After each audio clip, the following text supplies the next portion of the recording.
Hello guys, luto tayo ng ampalaya.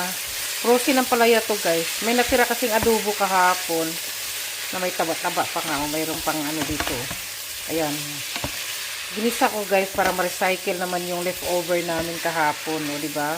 Ayoko magtapon kasi guys ng food.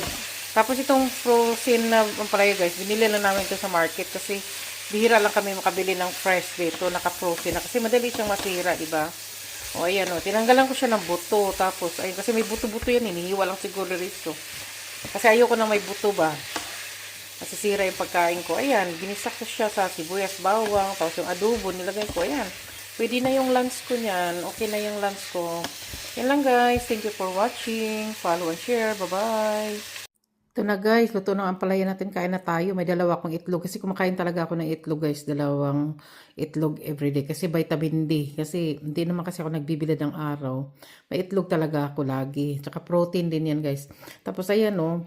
Gusto ko talaga makakain ako ng vegetables kahit 2 to 3 times a week talaga. Ayan o. Ito yung ampalaya natin guys. Luto na, kain na tayo. Ayan, may adobo. Ayan, kain na tayo. Bye-bye.